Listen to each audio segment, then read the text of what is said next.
আজকে আমিগুলোকে শেয়ার হরমু আচার বানানোর মশলার রেসিপি। তো মশলা নিছি এখানে 2টা দারচিনি ছোট ছোট হয়ে টুকরো করে নিছি, 2টা তেজপাতা, 10টা এলাচ, 1 চামচ জিরা, 1 চামচ পাঁচফোড়ন, 1 চামচ ধনিয়া আর ওরা 10 শুকনো মরিচ।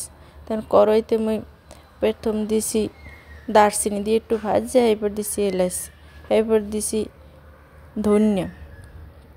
আর বাহি যে মশলা আছে হইয়া সব ঢালিয়ে দিমু, দিয়ে আরও কতক্ষণ ভাজমু।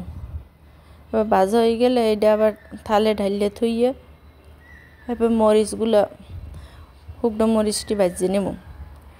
সব একসাথে ভাজলে হয়তো দেখা যাবে কোনোটা হয়েছে কোনোটা হয় না। তো শুকনো মরিচ মোর ভাজা হয়ে গেছে। এখন বাহি যে মশলা আছে এই সব আবার এর মধ্যে দিয়ে একটু ভাজিয়ে গরম হরমু।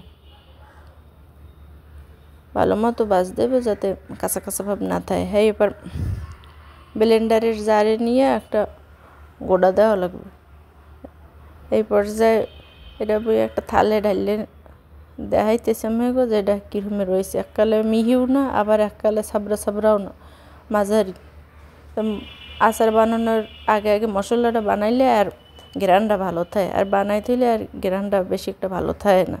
তা কেমন হয়েছে জানাইয়ে না মেয়েরা।